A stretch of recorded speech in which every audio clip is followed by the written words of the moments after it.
नमस्कार मित्रों, मैं पंडित अखिल शुक्ल, जय महाकाल आयुर्वेद। ये मेरा व्हाट्सएप नंबर है 9165823800।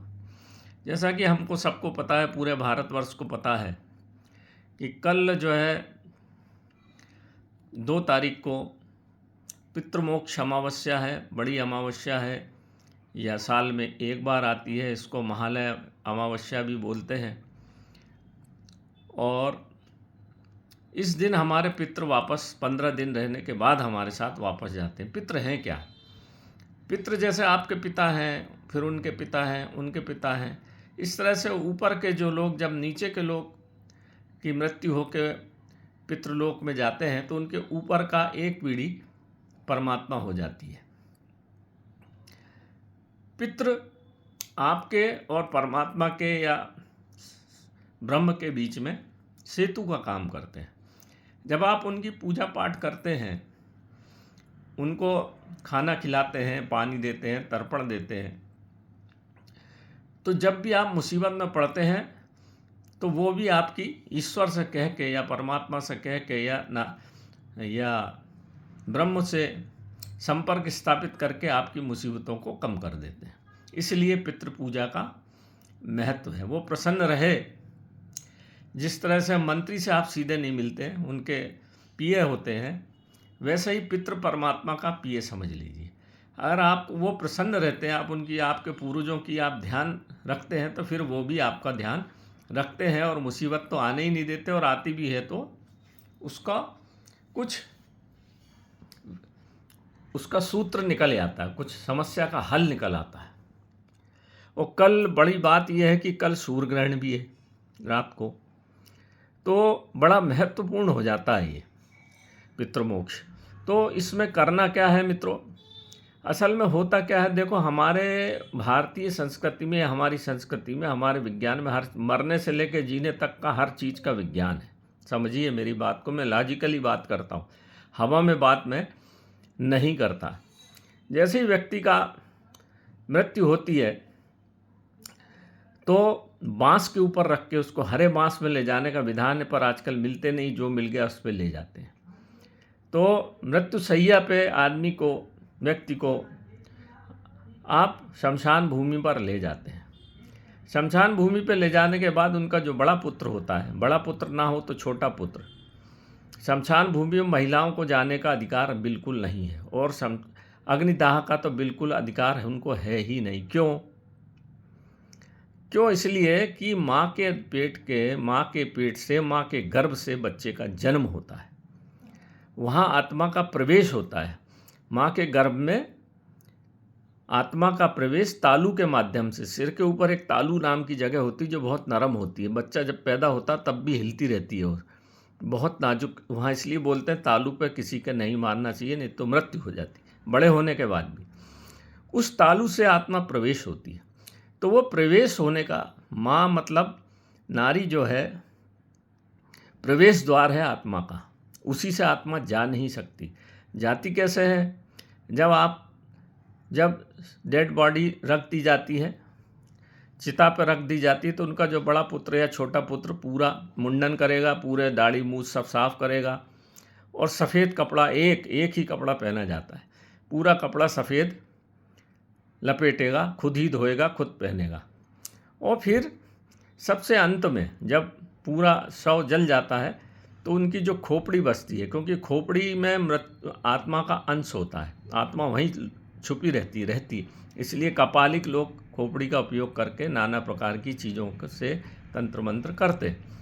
और बांस का डंडा, बांस क्या सुचालक है विद्युत का, तो आप कह सकते हैं कि जो आत्मा है वो विद्युत करंट मान लीजिए उसको, और तांबे का लोटा उसमें बांधा जाता। अब स्टील का मानते हैं, नहीं, गलत है वो। तांबे का लोटा बांध के उसमें घी भर के और कपाल क्रिया होके उसमें घी डाल दिया जाता है। जब कपाल फूट जाती है तो आत्मा तांबे के लोटे बांस से होती हुई जो व्यक्ति का कपाल क्रिया करता है उसमें प्रविष्ट हो जाती है, और फिर 10 दिन तक उसको नीचे रहना पड़ता है। वो लोटा घर में ले आते हैं, क्योंकि उससे आत्मा का प्रवेश हुआ है, तो उसको वहाँ रख के और पूजा पाठ होती है। 10 दिन तक उसको गरुड़ पुराण सुनाया जाता है, नीचे सोता है, अपना खाना खुद बनाना चाहिए उसको, और हर दिन पीपल के पेड़ पे जल चढ़ाता उसी लोटे से। उसको अकेला नहीं भेजते हैं, कोई साथ में भेजते हैं, पंडित जी एक चाकू बनवा देते हैं, कभी आत्मा आ गई तो डरे नहीं इसलिए। और 10 दिन तक 9 दिन तक पूरी पूजा होती है और 10वें दिन पिंडदान हो जाता है। पिंडदान जैसी होता है तो आत्मा पिंड के थ्रू, उसमें जो थी आत्मा पुत्र में या बड़े पुत्र में छोटे पुत्र में प्रविष्ट हुई थी, वो पिंडदान के द्वारा पिंड में चली जाती, चावल के पिंड में, और फिर उसको सिरा दिया जाता है, उसको पिंडदान कहते हैं। और फिर इस प्रकार जैसे 9 माह तक बच्चा माँ के पेट में रहता है, इसी तरह 9 दिन तक आत्मा जो कपाल क्रिया करता है उसके शरीर में रहती है और 10वें दिन मुक्त हो जाती है। जैसे 10वां दिन गर्भ माता के गर्भ से बच्चा पैदा हो जाता है। ये विज्ञान है, बहुत बड़ा विज्ञान है, बृहद विज्ञान है, जो कोई ने नहीं आपको बताया होगा आज तक। और फिर चूँकि जो मृत व्यक्ति है उसकी आत्मा स्वर्ग चली गई, इसलिए उसका हर्ष मनाया जाता है। तिरही होती है, जो खान पान बड़े सब चीज़ बनती है। तो हम लोग जो भारतीय संस्कृति है, मृत्यु का भी उत्सव मनाने वाले लोग हैं। मृत्यु का उत्सव, और किसी जगह मृत्यु का उत्सव नहीं बनाया जाता। मृत्यु का उत्सव केवल भारतीय संस्कृति में मनाया जाता है, देखिए आप। और शमशान भूमि पर किसी भी संप्रदाय में, चाहे क्रिश्चियन हो, चाहे पंजाबी लोग हों, चाहे मुस्लिम हो, महिलाओं का प्रवेश शमशान भूमि में इसलिए नहीं है कि वो आने का मार्ग है। पर आजकल देख रहे हैं कि जो चीज़ें बिगड़ रही हैं, महिलाएं भी दहन संस्कार, ऐसी आत्माएं भटकती हैं फिर और उन्हीं परिवार को कष्ट देती हैं। और इसलिए भी नहीं जाना चाहिए क्योंकि महिला जो होती है ग्रेसिव पावर, उसके अंदर आकर्षण का गुण होता है, इसलिए भूत प्रेत भी उनको ज़्यादा लगते हैं। ये एक बात हो गई। अब करना क्या है हमको? हमारे पितरों को पितरों को 10-15 दिन आपने पूजा कर दी, कल अमावस्या है। कई कारणों से आप लोग क्या करते हैं कि नहीं समय मिलता, इसकी वजह से ठीक से हम 15 दिन पानी नहीं दे पाए या खाना नहीं दे पाए। तो आप क्या करेंगे, कल 11 बजे उनकी पूरी थाली बनाइए, भोजन बनाइए 11 बजे तक, और बढ़िया खीर ज़रूर बनाना चाहिए, सफ़ेद खीर। और एक ऐसा दीपक जलाइए, 5 बत्ती का दीपक, 1 2 3 4 और बीच में 1 बत्ती। इसमें सरसों का तेल भर दीजिए ऊपर तक। ये दीपक रात भर जलना चाहिए, इसका ध्यान रखिए। और इसमें एक कपूर डाल दीजिए, इसमें कपूर डाल देना है। और इसमें ये रखे हैं काले तिल, थोड़ा सा काला तिल भी इसमें डाल दें और थोड़े से चावल डाल दीजिए। ये चावल, ये रखे चावल, थोड़ा सा इसमें चावल और काला तिल डाल दिया, दीपक जला दिया।